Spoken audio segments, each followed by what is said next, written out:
So ayan po mga ka-farming, kami po ay nabagyo dito.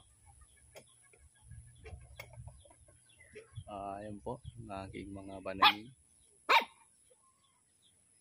Yung saging naging humble. Ayan, nakayuko na siya. Ayan po. So very humble na po yung aming mga pananim ngayon.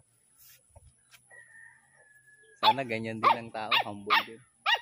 So yun po yung aking mga, yung atis. Yan po yung atis. Lapit nang mahinog yung iba dyan. Ayan po. So yan yung aking saging, yung aming saging. Humble na talaga siya. Very humble na talaga siya. Yan po oh, naka-bow down na siya. Dahil po yan sa bagyo. Kaya ayan, humble na ang aming mga banana.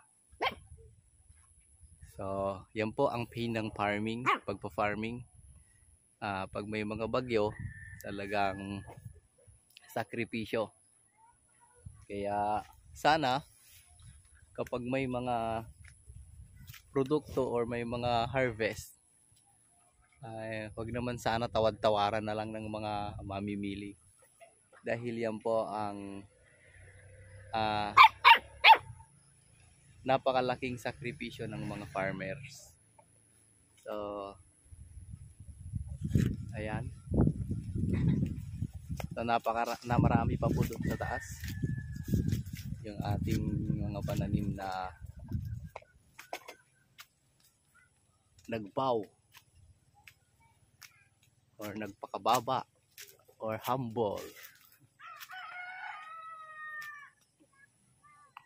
So, ayan.